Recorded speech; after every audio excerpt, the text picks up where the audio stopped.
Hey guys, Lord Zakari here. Today I'm going to talk to you about a Pokemon that's been pretty big in the game, news-wise, at least in the last week, and that is Charizard. Charizard is, very important as far as Pokemon and the medicines goes, being one of the mascots for Gen 1, being pretty big in Gen 6 with getting a Mega. However, if you know anything about the main games, Charizard has been kind of lackluster. He wasn't the best, but he certainly wasn't the worst throughout his tenure in the main games. So I'm just going to talk a little bit about how good Charizard is in Pokemon Go. Is he worth your Stardust? Is he worth the power-ups? And this is going to be beyond, the cool factor. So, he's cool, and if you like him, yeah, sure, go ahead and power him up, because, yeah, he's pretty cool. I'd like Charizard myself, but I just wanted to talk about, objectively, how good is he? And I'm just going to go over him from, the start, of the game to now in Pokemon Go. So the Fire Flying type, he's not actually a dragon. Charizard, when he's starting out, already he had a lot of things going for him at the very least. There's a Fire Flying type in the early game, pre-Moltres, where he was the only Fire Flying type. Yeah, he had that 4x weakness to Rock, but he also had 2 4x resistances to Bug and Grass. Ground Fairy, Fighting and Steel, he also resisted, although I'm not sure how resistances worked out back then, because I know Charizard's Fire typing makes him weak to Ground, but he has an immunity to resistance to Ground, so now that cancels out and he just resists at one stage. Although I'm not quite sure how that worked back then, because resistances were changed a little bit. As far as weaknesses go, aside from the 4x weakness to Rock, he also had a 1-stage weakness to Water and Electric. Now, as far as typings go, this typing isn't really that bad.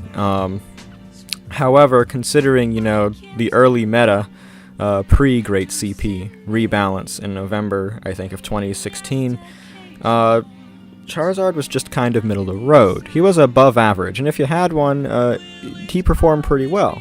Ember as a quick move was pretty great. It was a pretty good move at the time. Wing Attack wasn't that bad either, and they both had Stab. And even better, although Charizard lacked a flying charge move, as he does now, Fire Blast was really strong in the early game, and Flamethrower was decent. And the worst he could do was Dragon Claw, which on Charizard was kind of bad because it lacked Stab, but it was serviceable because it had wide coverage. However, Charizard also had a problem because he wasn't the best Fire type. He pretty much existed entirely in Arcanine Shadow, and this was the case especially before the Great CP rebalance. And you should also remember that, in the early game, the meta was dominated entirely by Dragonite and Vaporeon, and Dragonite resisted all of Charizard's moves except for Wing Attack and Dragon Claw, which dealt super effective, but because Stab and super effective worked about the same back then, it just wasn't good for Charizard. And then, of course, as you all know, Vaporeon was the god of the early Pokemon Go metagame, and Vaporeon, being water type and always having access to water moves, meant that Charizard was pretty scared to be on defense or offense, considering you would almost always run into a Vaporeon. However, post-rebalance, nothing really did change for a post-rebalance, I'll be honest. It stayed about the same. Vaporeon became a little bit less ubiquitous, but Dragonite became more common. But Charizard then had Flareon to deal with, and post-rebalance Charizard then got its current stats of 2686 as its maximum CP, with an attack stat of 223, a defense stat of 176, and a stamina stat of 156. And for those who want to know, the attack is really his forte. It's comparable to Machamp, who has 234 attack. Closer attack stats are Latias, 228, and then Rhydon with 222. However, I'm just saying this to let you know that, Flareon definitely was competition post-rebalance, because post-rebalance, Flareon had a better CP, 2904. Its attack was a lot higher at 246, its defense was way better at 204, and really the only place where Charizard outdid it was in stamina at 130. However, Flareon's stats were just kind of better all around, especially as an attacker. Its bulk was actually slightly better. It got access to the same best moveset combo, so it got access to Ember and Fire Blast, And Flareon, of course, is still easier to get because you just need an Eevee, and if you haven't used a name trick, you use that to evolve it straight to a Flareon, or it's just random chance. But it's only 25 candies, and Eevee isn't exactly that hard to find compared to Charmander, Community Day notwithstanding. So Charizard actually kind of lost ground post CP rebalance. Arcanine wasn't anything to worry about anymore, but it was kind of on the same tier of Arcanine, unfortunately, and Flareon was just better.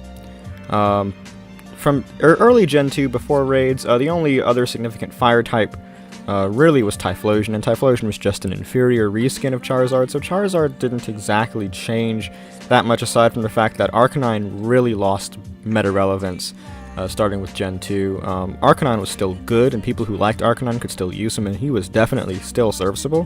He's still a very good fire type, but Flareon was just that much better, and Charizard found himself existing not in Arcanine's shadow, but in Flareon's. And especially bad was the fact that both of them had access to the same sacred fire type combo of Fire Spin and Overheat, which came about with the advent of Gen 2.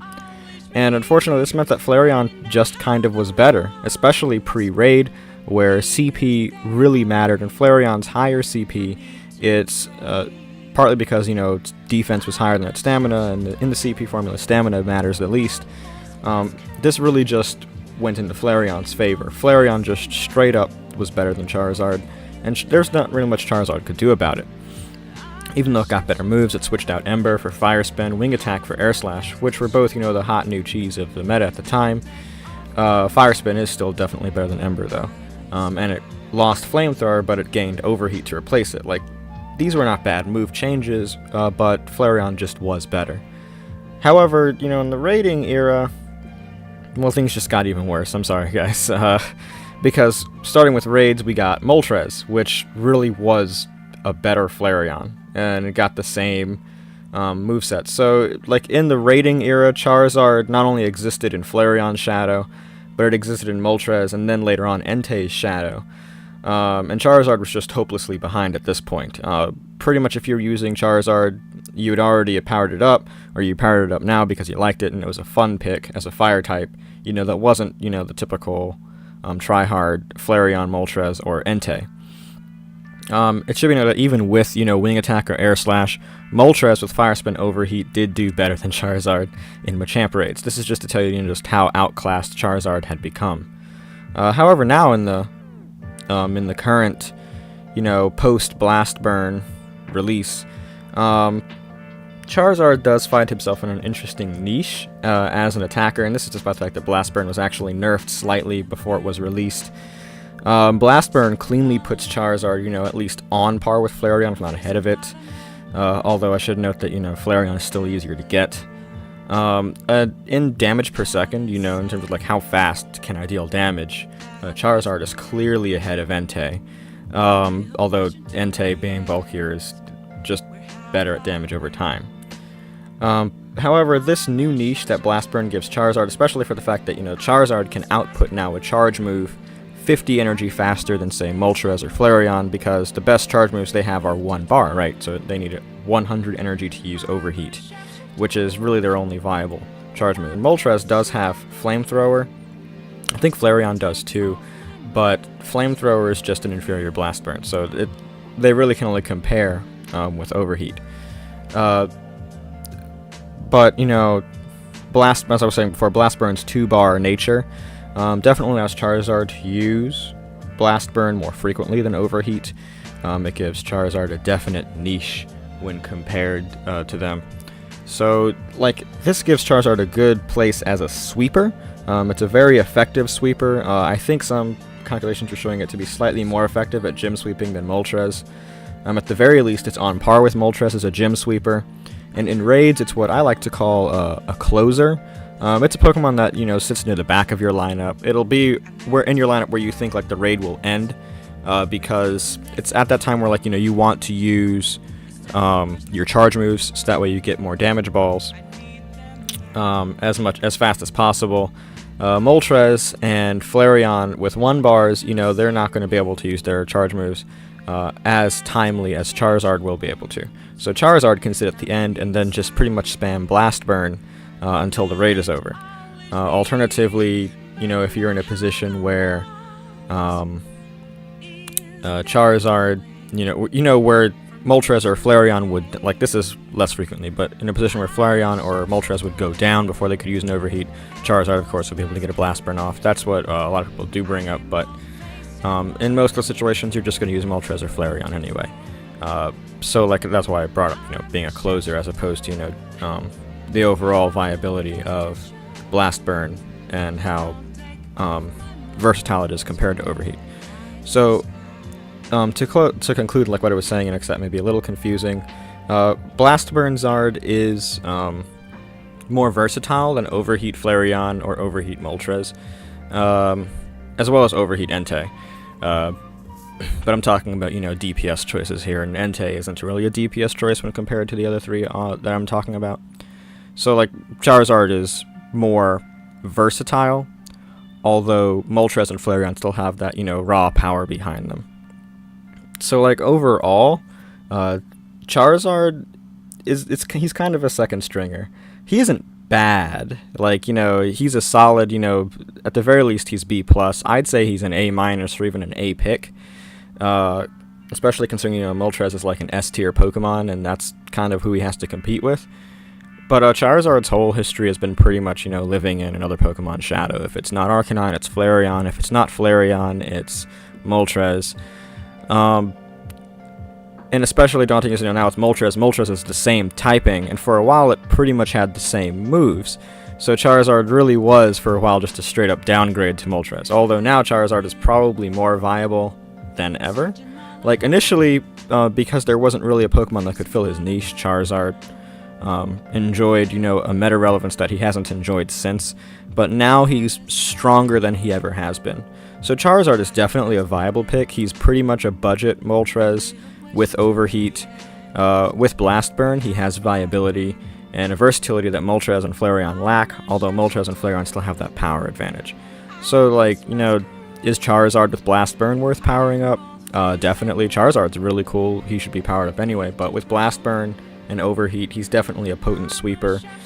He's definitely really cool. And he's worth it. Especially if you don't have the rare candies to spare for Moltres or an Entei. He's definitely worth it. But that's all I've really got to say. Now, this has been Lord Zakari. If you're wondering, like, you know, why am I making a video on this, well, I pretty much have been playing Pokemon Go since 2 months after release. It's been a very important game to me. It's been very fun. I've met a lot of cool people. I've been to a lot of cool places because of Pokemon Go, and I figured it wouldn't be that big of a transition. So, like, if you like this video, or if you like this video, you know, leave a like, drop a subscribe, leave a comment, hit the bell, of course, as well. If you didn't like the video, leave a comment saying what you didn't like about it, why you didn't like it, so that way I can make better content in the future. Anyway, this has been Lord Zakari, and I will see you guys later.